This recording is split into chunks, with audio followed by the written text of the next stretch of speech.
ओम नमः शिवेभ्यः। जय श्री ओम नमः शिवेभ्यः। ओम नमः शिवेभ्यः। ओम जय जय जय नमोस्तु नमोस्तु नमोस्तु।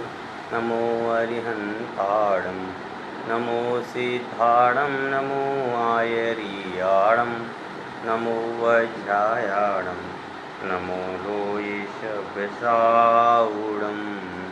नमः समयसाराय स्वानुभूत्या चकासते चित्स्वभावाय भावाय सर्वभावान्तरच्छति अनन्तधर्मणस्तत्त्वं पश्यन्ति प्रत्यगात्मनः अनेकान्ते मयि मूर्ति नित्यमेव प्रकाशितं वन्दितोऽसौ सिद्धे ध्रुवं बलमणोभवं गतिं पत्ते गोच्छामि समय पाहुडे मृणमोषुधिके विलीभणितं मृणमोषुधिके विलीभणितं मृणमोषुधिके विलीभणितम्। अपनी चर्चा समय सार ग्रंथाधिराज पर चल रही है, जिसमें से जो अपन को जो मूल विषय है वह समय सार ग्रंथाधिराज का है। और इसमें आचार्य कुंद ने जो कहा है उसको लेकर के इसमें चर्चा की जा रही है कि आचार्य कुंद ने क्या कहा है। आचार्य कुंद ने कहा है कि प्रत्येक वस्तु स्वतंत्र है, प्रत्येक वस्तु अपने में पूर्ण है और प्रत्येक वस्तु अपने में है। कोई भी वस्तु पर रूप नहीं है, कोई भी वस्तु पर रूप परिणमन कर सकती नहीं है। प्रत्येक वस्तु जो है स्वद्रव्य में ही परिणमन करती है। इस बात को बहुत अच्छे से बताया है। और यहाँ पर जो समय सार ग्रंथ है वह समय सार ग्रंथ भी मैंने प्रश्नोत्तर के माध्यम से मुनि श्री प्रणम्य सागर जी का लिया हुआ है, जिसमें मैं रोज ही प्रश्नोत्तर के माध्यम से अपने टीका का संपादन करता हूँ। इसमें आचार्य कुंद ने एक बहुत अच्छी बात बताई है कि प्रत्येक वस्तु जो है अपने में पूर्ण है।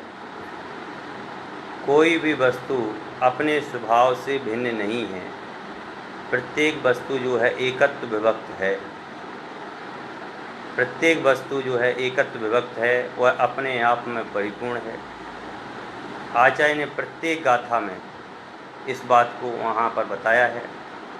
लेकिन एकत्व विभक्त के साथ बताते बताते उन्होंने कहीं एक जगह आत्मा के जो स्वरूप को जो बताया है वहाँ पर तो कह दिया कि मैं तो केवल एकत्व विभक्त आत्मा हूँ, एक अखंड ज्ञायक आत्मा हूँ, और यह जो भी चीज़ें हैं वह सब मेरा स्वरूप नहीं है। आगे की गाथा में कहा जो ज्ञान दर्शन चारित्र है वह भी मेरा नहीं है, वह तो सब व्यवहार से है। फिर आचार्य देव ने उसी व्यवहार को समझाने के लिए फिर 8वीं गाथा में कहा कि पर आर्य भाषा के बिना समझा सके ना नारी को, कि भाई व्यवहारी को समझाना है तो उसको उसकी भाषा में ही समझाना पड़ेगा। और जो व्यवहार को समझ लेगा वह परमार्थ परमार्थ को जो समझेगा उसको पहले व्यवहार को समझना आवश्यक होगा। बिना व्यवहार को समझे परमार्थ की सिद्धि नहीं कर सकता। क्योंकि जैसे हम यदि किसी अनजान व्यक्ति के सामने आत्मा आत्मा आत्मा आत्मा कहने लग जाएं तो उसको आत्मा समझ में नहीं आएगा। उसको पहले कहना पड़ेगा किसी अज्ञानी व्यवहारी जन को समझाने के लिए कि भैया जो खाता है वह आत्मा है, जो सोता है वह आत्मा है। समझ गए ना? तो प्रत्येक बार उसको व्यवहार रूप से समझाना पड़ेगा। जब वह व्यवहार से समझेगा उसकी भाषा में समझाया जाएगा, जब वह आत्मा के स्वरूप को समझ सकता है। लेकिन मूलतः तो ये है कि जो सम्यक दृष्टि जीव है वह सम्यक दृष्टि जीव अपनी आत्मा को समझ लेता है। वह सम्यक दृष्टि जीव एकत्व विभक्त आत्मा को समझने के कारण से शुद्ध है, ज्ञायक है, अपने अनुभव में लेने वाला है। ऐसा वह ज्ञायक शुद्ध आत्मा जो है यहाँ पर उन्होंने प्रतिज्ञा कराई, और प्रतिज्ञा कराने के बाद में उन्होंने व्यवहार की बात की, और उसी व्यवहार के द्वारा जो कहते हैं कि जो ज्ञानी के जीवन में जो होता है उसी को वो बाहर निकालते हैं। तो ज्ञानी के जीवन में व्यवहार की दृष्टि से भी उदाहरण जो थे उन्होंने उसको भी यहाँ पर निकालने की कोशिश की, क्योंकि ज्ञानी की आत्मा तो अनेक प्रकार के संयोगी पर पदार्थों में रहने पर भी उनसे बिल्कुल भिन्न है। जैसे संगीत की ध्वनि निकलती है, संगीत में ढोलक भी बजती है, हारमोनियम भी बजती है, हर चीज़ बजती है, लेकिन वह पृथक पृथक बजती है। उसी प्रकार से व्यवहार के कितने भी कथन कर दिए जाएं, परंतु आत्मा का कथन तो अलग ही है। इस प्रकार से इन्होंने यहाँ पर विषय का प्रतिपादन किया है। और हमारे लिए व्यवहार से परमार्थ को समझना है, व्यवहार को ग्रहण नहीं करना है।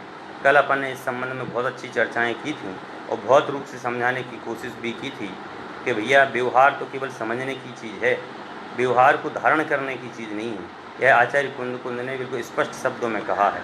और उसी व्यवहार को परमार्थ की प्रतिपादकता कैसे हो या परमार्थ को कैसे समझाया जाए, उस संबंधी यहाँ पर गाथाएँ यहाँ पर उद्धृत की गई हैं, और उन गाथाओं को हमें समझना है, क्योंकि व्यवहार से परमार्थ तो समझना बहुत आवश्यक है। बिना व्यवहार के परमार्थ नहीं समझा जा सकता है। व्यवहार से ही परमार्थ की सिद्धि हो सकती है, बिना व्यवहार के सिद्धि नहीं हो सकती है। बिना व्यवहार के कुछ भी समझ में नहीं आ सकता है, इसलिए व्यवहार तो समझना पड़ेगा। जैसे अपन किसी के घर जाते हैं, और किसी के घर जाते हैं तो उसके घर जाने के बाद में बोलते हैं पंडित जी ये तो आपका ही घर है, तो हम कहते हैं कि दे भैया रजिस्ट्री कर दो हमारे नाम से, तो वो कहते हैं नहीं ये तो हमने ऐसी कहा है। इसका मतलब ये तो सब व्यवहार की बातें हैं। व्यवहार में परमार्थ को समझाना है, समझ गए ना।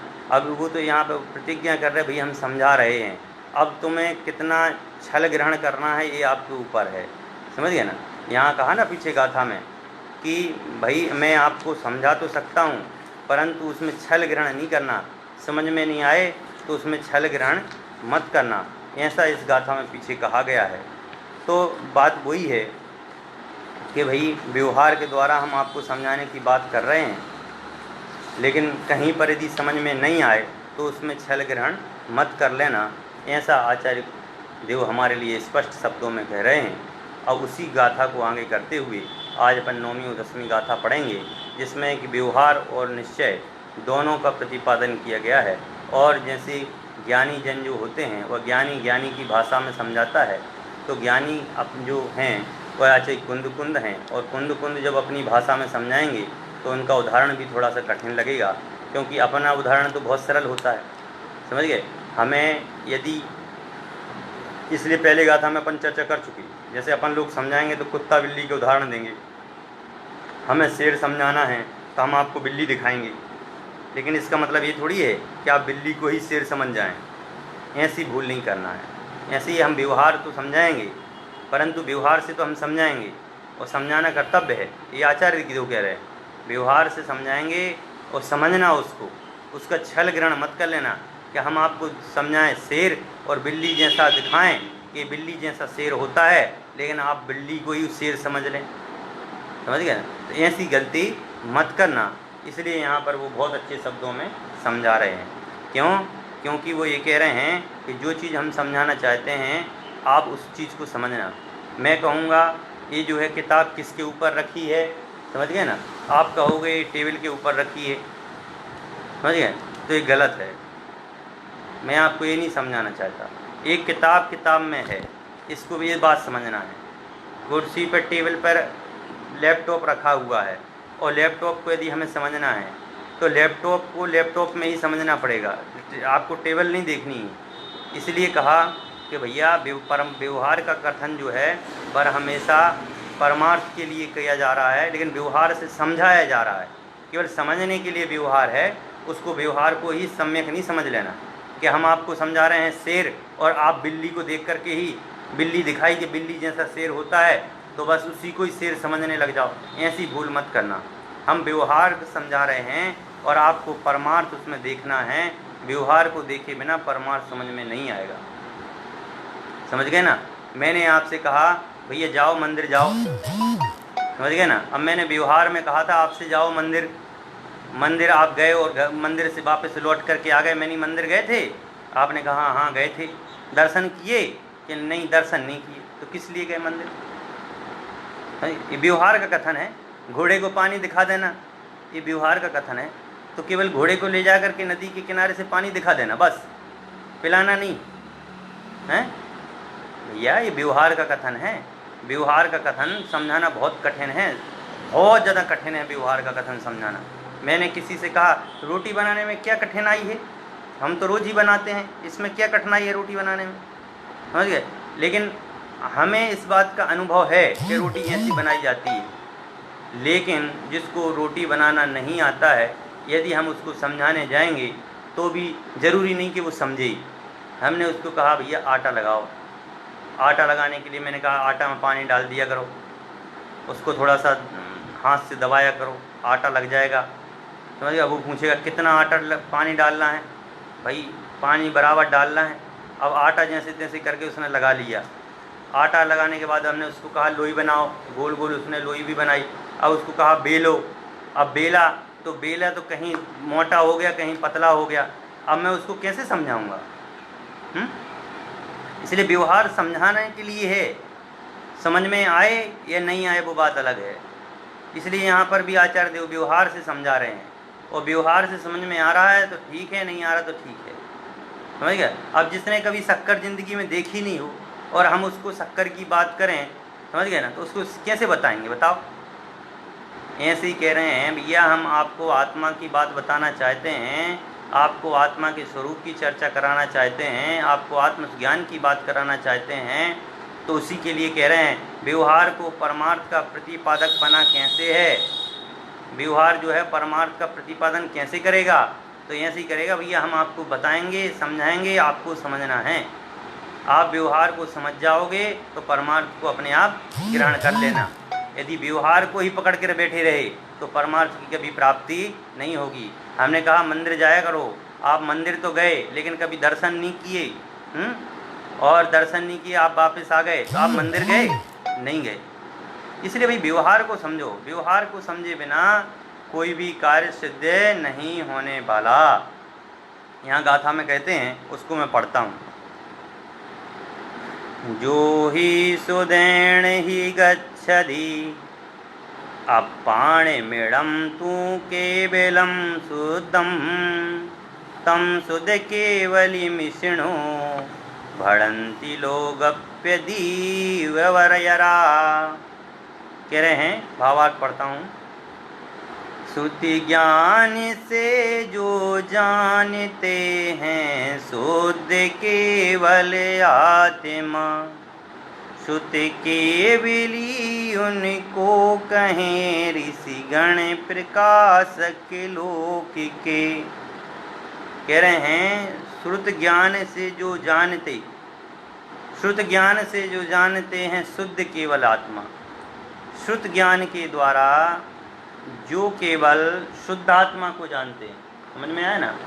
श्रुत ज्ञान के द्वारा जो केवल अपनी शुद्धात्मा को जानते हैं उन्हें कहते हैं श्रुत केवली। मतलब में श्रुत के द्वारा जो आत्मा को जानता है, श्रुत के द्वारा मतलब में जो शास्त्रों के द्वारा आत्मा को जानता है, उसे श्रुत केवली कहते हैं। बात को बहुत अच्छे से समझना।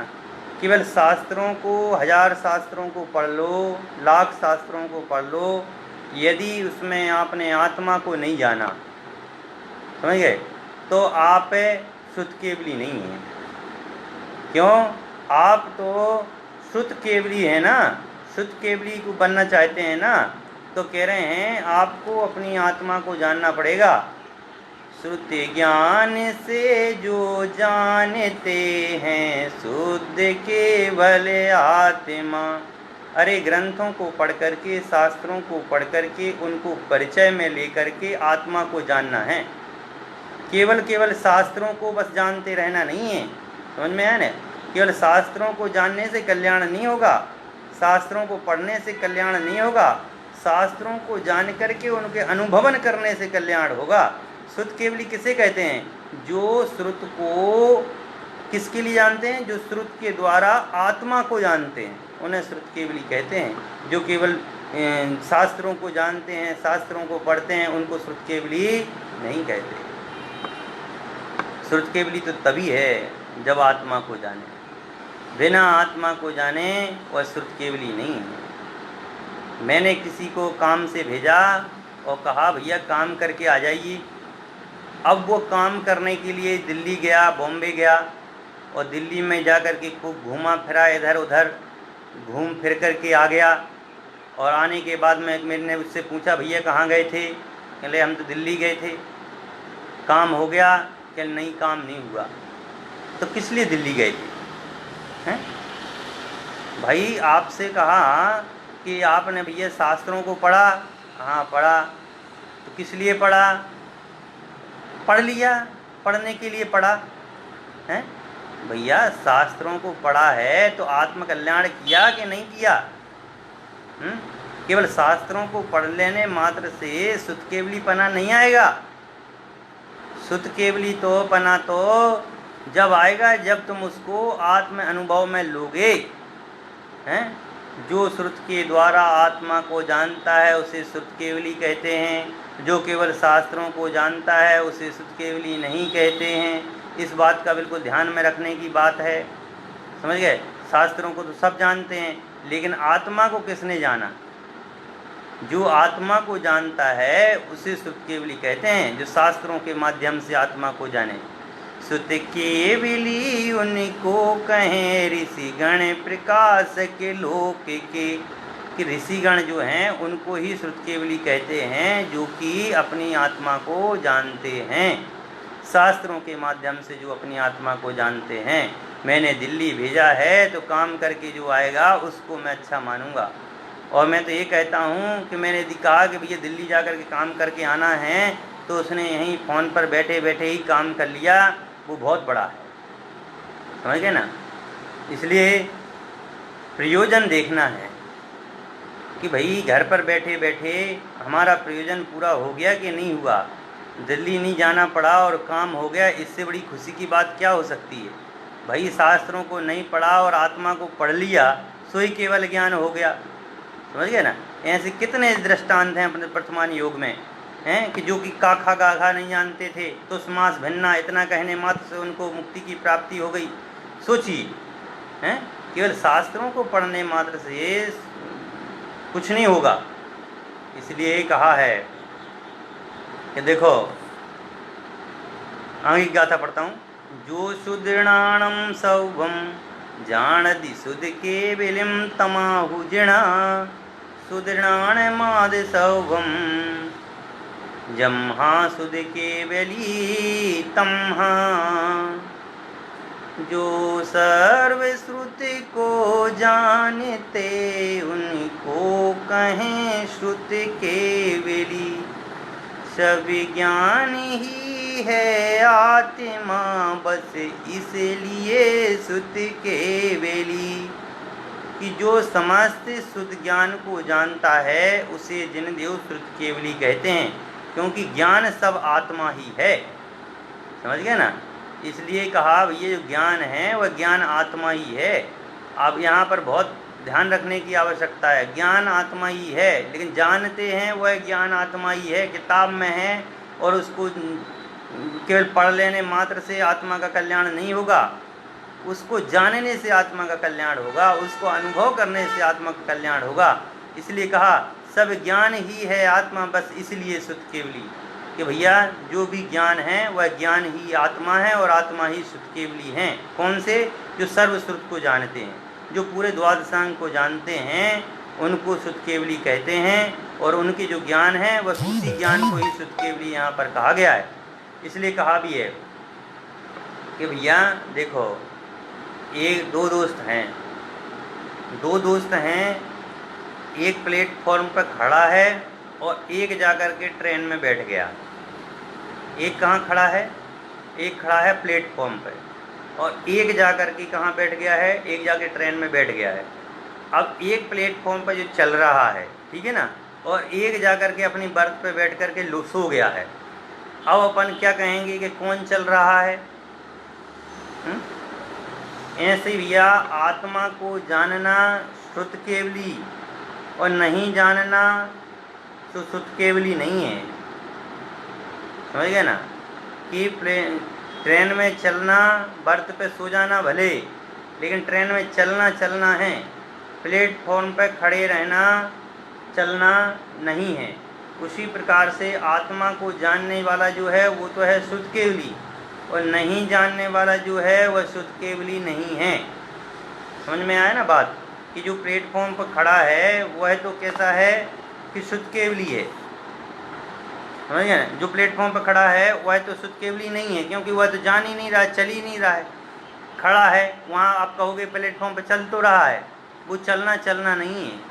वैसे ही कहते हैं भैया आत्मा को जो जानने वाला है ना, जो जान रहा है, जो ट्रेन में बैठ गया है वो जा रहा है, वो पहुंच रहा है और एक प्लेटफॉर्म पर घूम रहा है। समझ गए? दोनों के चलने में अंतर है। उसी प्रकार से केवल श्रुत ज्ञान को पढ़ लेना मतलब जो श्रुत है, उस द्वादशांग है, उसको पढ़ लेने मात्र से कुछ नहीं होता। क्योंकि 11 अंग 9 पूर्व का पाठी कौन होता है? मिथ्या दृष्टि। 11 अंग और 9 पूर्व का पाठी मिथ्या दृष्टि होता है। 11 अंग और 9 पूर्व का फुल ज्ञान होता है उसको, हैं? समझ में आए ना? और जो पूरे द्वादशांग को जानता है वो श्रुत केवली है, क्योंकि वह आत्मा को भी जानता है। और 11 अंग 9 पूर्व को जो जानता है वह अपनी आत्मा को नहीं जानता, इसलिए मिथ्या दृष्टि है। और जो द्वादशांग को जानता है वो सम्यक दृष्टि है, वह अपनी आत्मा को भी जान रहा है। समझ गए ना? तो यही बात यहाँ पर है। तो कह रहे हैं, गाथा का अर्थ पढ़ता हूँ। जो जीव निश्चय से श्रुत ज्ञान के द्वारा इस अनुभव गोचर केवल एक शुद्ध आत्मा को सन्मुख होकर जानता है, उसे लोक को प्रकट करने जानने वाले ऋषिवर शुद्ध केवली कहते हैं। जो केवल श्रुत ज्ञान के द्वारा या शास्त्रों के अभ्यास के द्वारा जो केवल अपनी एक शुद्धात्मा को जानता है, उसको ऋषिवर, तीर्थंकर, गणधर, साधु जो भी हैं वो सभी के सभी क्या बोलते हैं कि ये श्रुत केवली है। और जो समस्त श्रुत ज्ञान को जानता है उसे जिनदेव श्रुत केवली कहते हैं। और जो समस्त श्रुत ज्ञान को जानता है उसे भी श्रुत केवली कहते हैं, क्योंकि ज्ञान सब आत्मा ही है, इसलिए श्रुत केवली है। जो ज्ञान है वह आत्मा ही है। और यदि केवल पढ़ने मात्र में मानते हो तो वो शुद्ध केवली नहीं है। केवल पढ़ना मात्र शुद्ध केवली नहीं है। पढ़ने को तो कोई भी पढ़ लेगा। समझ गए ना? आज तक कितने जो विष्णु वगैरह हुए थे, वह 5 भद्रबाहु वगैरह जो 5 हुए थे ना शुद्ध केवली, उसके बाद क्यों नहीं हुए? क्या कभी किसी ने पढ़ा नहीं? क्या पढ़ा लेकिन आत्मानुभव नहीं हुआ। पढ़ा लेकिन उसको अनुभव में नहीं लिया, इसलिए उसके बाद में नहीं मानते हैं। तो यही बात है ना कि भाई केवल पढ़ने मात्र से कुछ भी नहीं होता है, उसको ज्ञान रूप में अनुभव करना है। जो लास्ट में लगा, क्योंकि ज्ञान सब आत्मा ही है, इसलिए शुद्ध केवली कहा है कि ज्ञान कोई सा भी हो वह आत्मा का ही है और आत्मा ही शुद्ध केवली है। इस प्रकार का कथन यहाँ के किया है। अर्थ पढ़ता हूँ।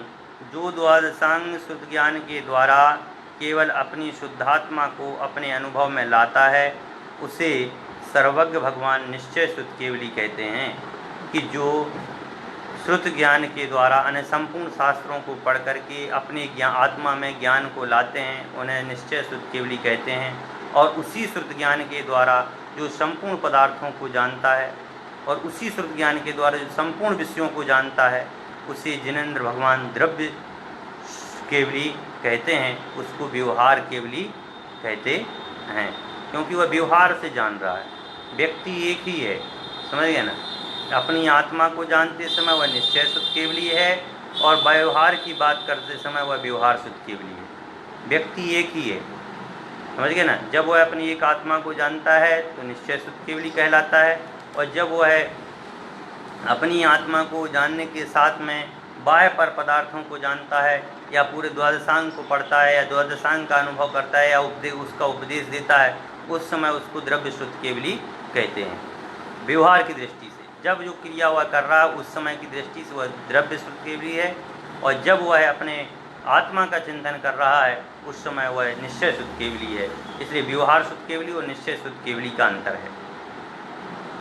यहाँ पर अब आत्मख्याति टीका में कहते हैं, जो श्रुत ज्ञान के द्वारा केवल शुद्धात्मा को जानता है वह शुद्ध केवली है। ठीक है ना, ये बात तो क्लियर है कि जो शुद्धात्मा के द्वारा केवल शुद्ध ज्ञान को आत्मा को जानता है, शुद्ध ज्ञान के द्वारा शास्त्रों के अभ्यास के द्वारा अपनी आत्मा को जानता है, उसे वह शुद्ध केवली है। यह परमार्थ है, यह निश्चय का कथन है। मतलब यह निश्चय है कि जो अपनी आत्मा को जानता है वह शुद्ध केवली है, जो शास्त्रों के माध्यम से अपनी आत्मा को जानता है वह शुद्ध केवली है। ये परमार्थ है, निश्चय का कथन है। और जो संपूर्ण द्रव्य श्रुत रूप शुद्ध ज्ञान को जानता है, कह रहे हैं जो संपूर्ण शास्त्रों को जानता है, संपूर्ण जितना भी द्वादशांग कहा गया है उस सारे द्वादशांग को जानता है, वह श्रुत केवली है। यह व्यवहार है। व्यक्ति एक है, समझ गए ना, व्यक्ति एक है। जब वह अपनी शुद्ध ज्ञान के बल से अपनी आत्मा को जानता है उस समय तो निश्चय से कहा गया है शुद्ध केवली। लेकिन जब वह केवल शास्त्र को जानता है, द्रव्य श्रुत शास्त्र को अनुभव करता है या उपदेश देता है, उस समय उसको कहा व्यवहार शुद्ध केवली। अब यहाँ बताया जाने वाला सर्वज्ञ ज्ञान आत्मा है, आत्मा से भिन्न द्रव्य है। कह रहे हैं जो यहाँ पर अपन ने जो श्रुत केवली की जो बात कही है, यह श्रुत केवली जो है, यह सर्वज्ञ जो का जो कहा हुआ जो ज्ञान है, सर्व ज्ञान जो है आत्मा है, आत्मा से कोई भिन्न वस्तु है। ये प्रश्न किया यहाँ का था टीका में। कह रहे हैं वह ज्ञान आत्मा से भिन्न द्रव्य तो नहीं है।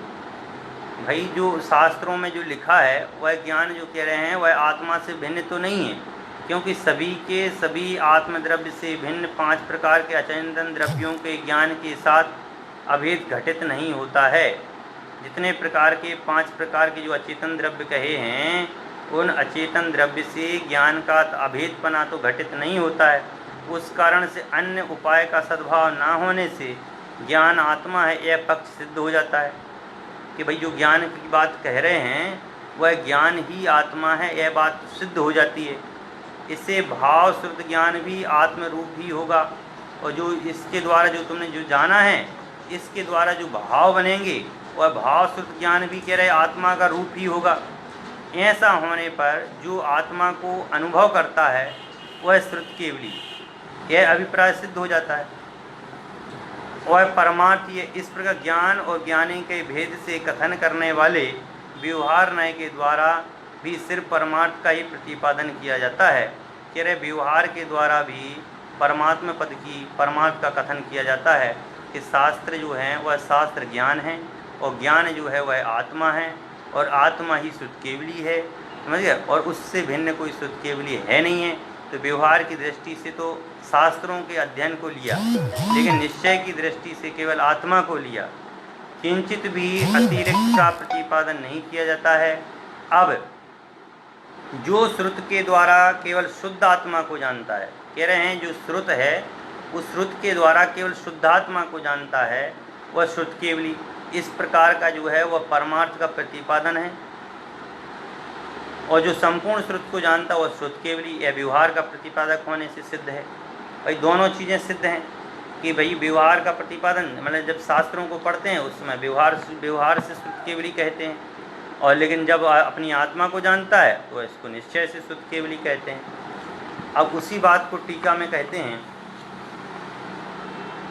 पूर्व गाथा में कहा गया कि व्यवहार न्याय के द्वारा ही परमार्थ को जाना जा सकता है, उसी अर्थ को दृढ़ करने के लिए कहते हैं, जो जीव कर्ता को प्राप्त हुए निर्विकल्प समाधि रूप स्वसंवेदन ज्ञानात्मक भाव श्रुत के द्वारा पूर्ण रूप से अपने अनुभव में लाता है, एवं प्रत्यक्षीभूत अपने आत्मा को केवल सहाय रहित रागादि से रहित अनुभव में लाता है, उस पुरुष को निश्चय शुद्ध केवली कहते हैं।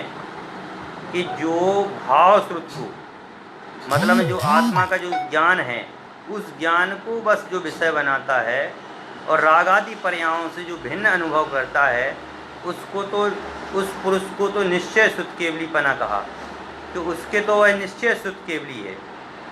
कौन कहते हैं तो कह रहे हैं कौन कहते हैं, तो लोकालोक के जितने भी रिसीवर हैं, लोगप्य दीवैरा ईषिणो, कि लोक के जितने भी रिसीवर हुए हैं वह मानते हैं कि निश्चय श्रुत केवली का लक्षण है कि जो द्वादशांग को परिपूर्ण रूप से जानता है और जानने के साथ में जो आत्मा का अनुभव करता है वह परमार्थ से श्रुत केवली है।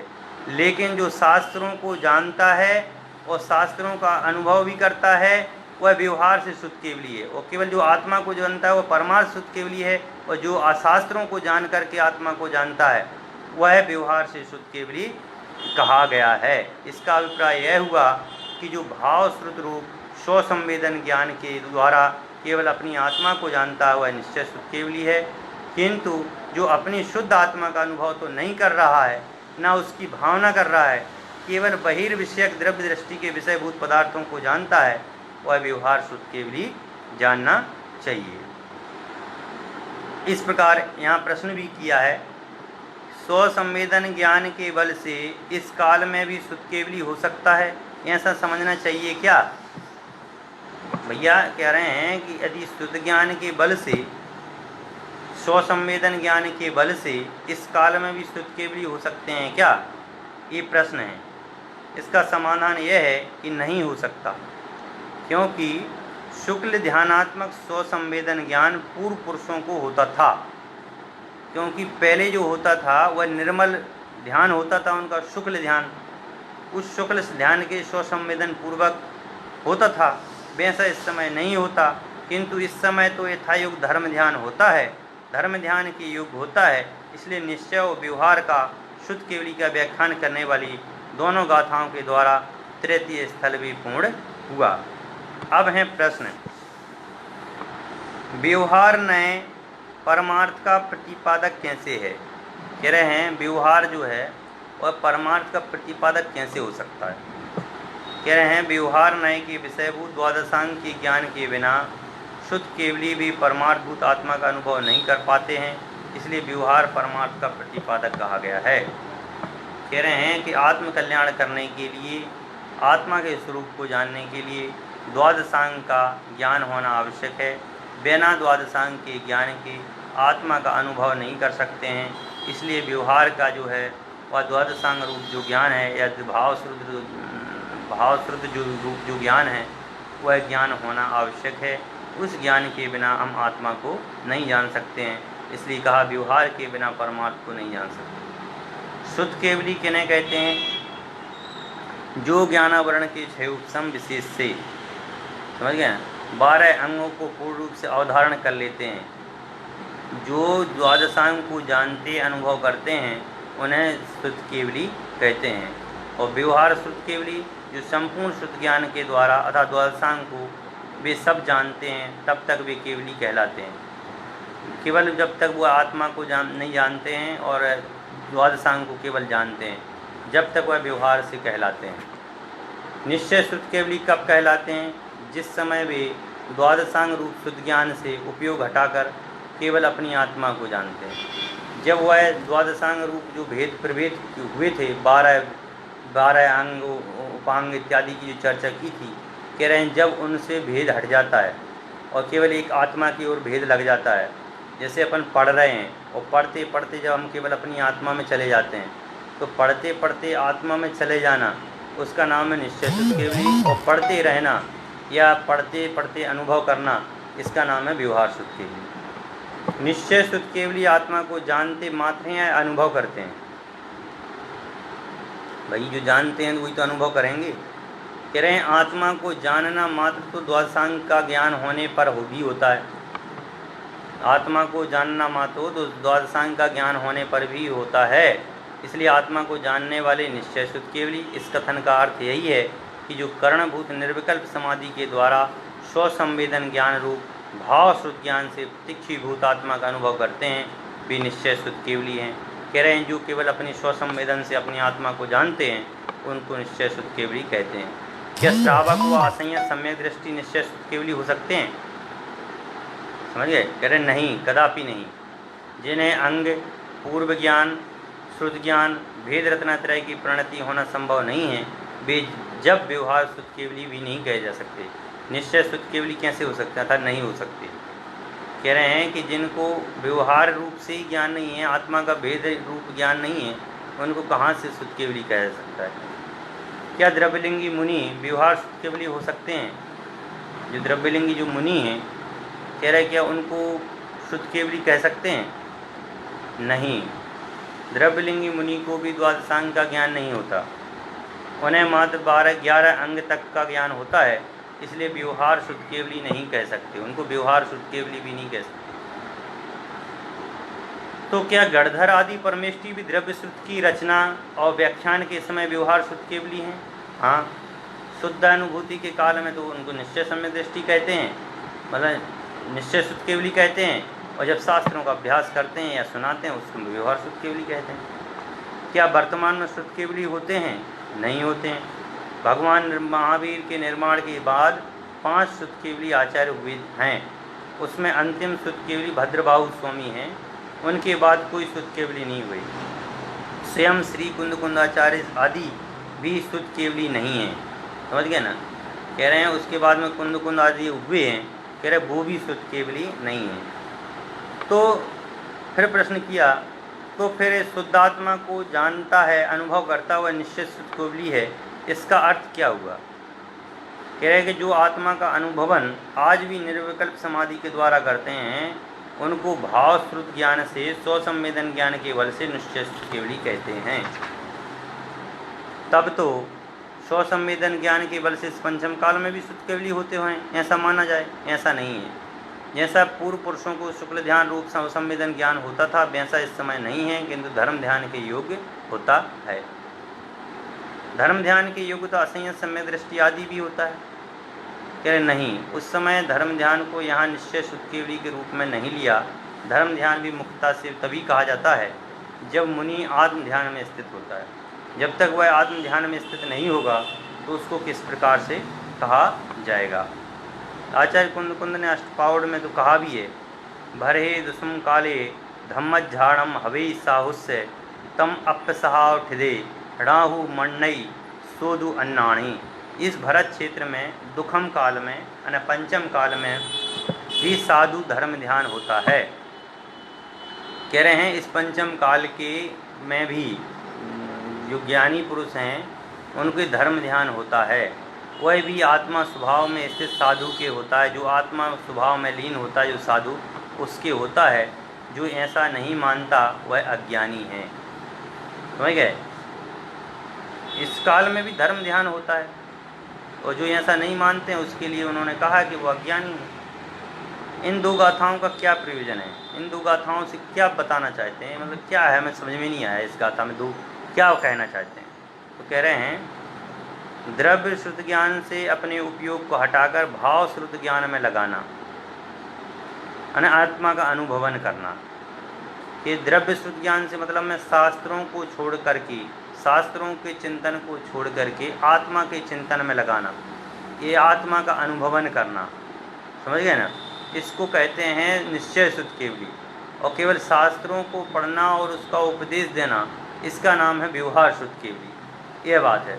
तो पहले भाव श्रुत ज्ञान होता है कि द्रव्य शुद्ध ज्ञान होता है? भाई यहाँ प्रश्न किया कि पहले क्या होता है, भाव शुद्ध ज्ञान होता है कि द्रव्य शुद्ध ज्ञान होता है? कह रहे पहले द्रव्य शुद्ध ज्ञान होता है। यहाँ लिखा है द्रव्य तात्पर्य भी टीका में भी लिखा है कि द्रव्य श्रुताधारेणोत्पन्नम भाव शुद्ध ज्ञानम आत्मा भवति, कि द्रव्य शुद्ध ज्ञान के आधार से उत्पन्न भाव शुद्ध ज्ञान ही आत्मा है। व्यवहार पूर्वक निश्चय होता है या निश्चय पूर्वक व्यवहार होता है? फिर प्रश्न है। इस प्रसंग से स्पष्ट है कि व्यवहार शुद्ध ज्ञान पूर्वक ही निश्चय शुद्ध ज्ञान होता है। कह रहे हैं कि व्यवहार शुद्ध ज्ञान पूर्वक ही निश्चय शुद्ध ज्ञान होता है। द्रव्य श्रुत व्यवहार है और भाव श्रुत आत्मा का अनुभव निश्चय है। द्रव्य रूप श्रुत रूप व्यवहार को आधार कहा और बिना आधार के आधेय होता नहीं है, इसलिए व्यवहार पूर्वक निश्चय होता है। दूसरी बात यह है कि व्यवहार ही परमार्थ का प्रतिपादक है, बिना व्यवहार के परमार्थ का प्रतिपादन करना अशक्य है। इससे सिद्ध होता है कि व्यवहार के आधार रूप में अपने आप को प्रतिष्ठित होता है। कह रहे बिना व्यवहार के प्रतिपादन के आत्मा समझ में नहीं आता है, इसलिए आत्मा के स्वरूप को समझने के लिए व्यवहार की आवश्यकता पड़ती है। फिर कहा केवल आत्मा को जानता है, तो यहाँ केवल शब्द का अर्थ क्या है? यहाँ केवल शब्द का अर्थ जो है इंद्रिय मन की सहायता के बिना अतीन्द्रिय आत्मा जो है आत्मा को जानता, वह केवल आत्मा को जानता है। वहाँ वह केवल का अर्थ इतना सा है, केवल का मतलब है वह केवल अपने आत्मा को जानता है। केवल आत्मा, केवल का मतलब ये है कि वह इंद्रिय इत्यादि विषयों को नहीं जानता है, इंद्रिय इत्यादि विषयों से भिन्न केवल एक आत्मा को जानता है। इसलिए यहाँ जो गाथा में है केवल असहायम यह शब्द जो दिया है कि केवल वह एक आत्मा शब्द को ही विषय बनाता है। फिर प्रश्न किया है कि शुद्ध आत्मा को जानता है, यहाँ शुद्ध शब्द का क्या अर्थ है? कि कह रहे हैं शुद्ध शब्द का अर्थ है कि रागादि परिणामों से रहित, जो रागादि के परिणाम हैं उन रागादि से रहित आत्मा को जानता है, वह शुद्ध अनुभव है। क्योंकि अपन एकत्व विभक्त आत्मा की चर्चा पहले की है, तो उसमें कह रहे हैं कि न तो एकत्व और विभक्त दोनों शब्दों को माना है वहाँ। तो एकत्व विभक्त आत्मा ही शुद्ध है और परिपूर्ण है और पूर्णता को प्राप्त है, और जो परिपूर्ण शुद्ध आत्मा है वही सम्यक दृष्टि है। तो वही बात है कि यहाँ शुद्ध शब्द से जो है रागादि से रहित कहा है। व्यवहार शुद्ध केवली और निश्चय शुद्ध केवली के गुणस्थान कौन कौन से होते हैं? व्यवहार शुद्ध केवली और निश्चय शुद्ध केवली। व्यवहार शुद्ध केवली तो छठवें सातवें गुणस्थान वर्ती हैं, तो छठवें सातवें गुणस्थान में व्यवहार शुद्ध केवली होते हैं, और सातवें गुणस्थान की दो अवस्थाएं, प्रवृत्ति रूप और निर्वृत्ति रूप। प्रवृत्ति रूप अवस्था व्यवहार शुद्ध केवली की होती है, और निर्वृत्ति रूप अवस्था ने की आठवां गुणस्थान छपक श्रेणी वाले का धर्म ध्यान के साथ निश्चय शुद्ध केवली है। इसके आगे शुद्ध केवली शुक्ल ध्यान के साथ आठवें आदि गुणस्थानों में निश्चय शुद्ध केवली कहे गए हैं। यथा योग का यहाँ क्या अर्थ है? जो गाथा में अपन ने देखा था ना यथा योग, तो कह रहे यथा योग का अर्थ यह नहीं कि जहाँ जैसी योग्यता हो वैसा धर्म ध्यान लेना चाहिए। यथा योग का अर्थ है कि धर्म ध्यान के योग्य, यानी जैसा लक्षण उसका ग्रहण करता है उस वैसे लक्षण के आधार पर यदि उसको धर्म ध्यान है, वैसे लक्षण के आधार पर यदि उसको आत्मा का अनुभव है, तो वो शुद्ध केवली है, बाकी के वह शुद्ध केवली नहीं है। अब यहाँ प्रश्न है, यह आत्मा अखंड है, एक रूप है, शुद्ध है, सामान्य है, ध्रुव है, अनुभव गोचर है, वस्तु है। इसके सम्मुख होकर उसे स्वसंवेदन ज्ञान के द्वारा जो प्रत्यक्ष जाने अनुभव में आया वह सम्यक दृष्टि जीव है। ये तो बात तो क्लियर है। उसे केवली भगवान और ऋषि स्वर भाव शुद्ध केवली कहते हैं, समझ गए ना? जो अखंड एक शुद्ध आत्मा जो है उसको लिए कह रहे हैं कि सम्यक दृष्टि वो जीव जो है उसके केवली भगवान और रिसीवर जो है उसको भाव शुद्ध केवली कह रहे हैं। तो उसका उत्तर क्या दे रहे हैं? यदि ऐसा होता तो इतना विचार मात्र किसी भी अनादि मिथ्या दृष्टि को रटा दिया जाता और उसे सम्यक दर्शन हो जाता। केवल इतना नहीं है, केवल इतना बोलने मात्र से कुछ नहीं हो रहा कि आत्मा एक है, अखंड है, अविनाशी है, ऐसा है वैसा है, एकत्व विभक्त वाला है। केवल इतने मात्र से कुछ नहीं होता। यदि ऐसा होता तो मिथ्या दृष्टि को भी सम्यक दर्शन हो जाता, समझ गए ना? इसलिए वह सम्यक दृष्टि मत जानना। यह एक अखंड एक आत्मा का शुद्ध निश्चय कहा है, और शुद्ध निश्चय अशुद्ध आत्मा के लिए शुद्ध भाव का विचार करने के लिए होता है। विचार करना, भावना करना तो ठीक था, किंतु उस नए से आत्मा को प्रत्यक्ष जानना, अनुभव करना, और यह तो कहा कि पंचम काल में होता ही नहीं है, समझ गए ना? आचार्य ने कुंद ने कहा है, को विदिच्छदो साहु संपट्टि काले भणिज्य रूप मृणम पच्चक्षमेव दिक्ष परोक्षणाने पवट्ठाणम।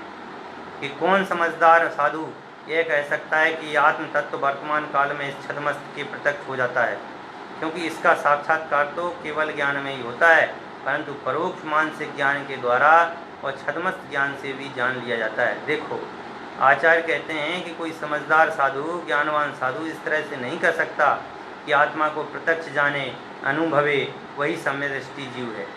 जब आत्मा का प्रत्यक्ष अनुभव ज्ञानवान साधु को नहीं है तो तुम्हें कैसे हो जाएगा?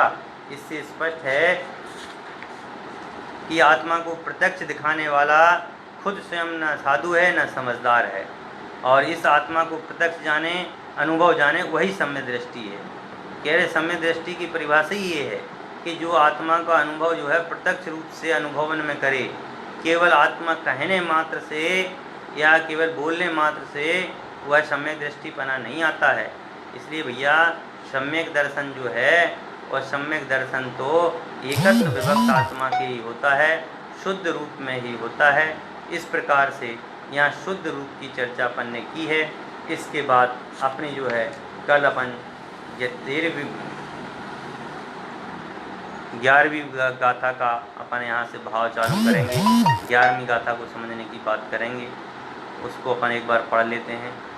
व्यवहारो भूदत्थो भूदत्थो देश दो दुसुद्दिणौ भूदत्तमसिद्ध दो खलु सम्मादित्ति हवदी जीवा।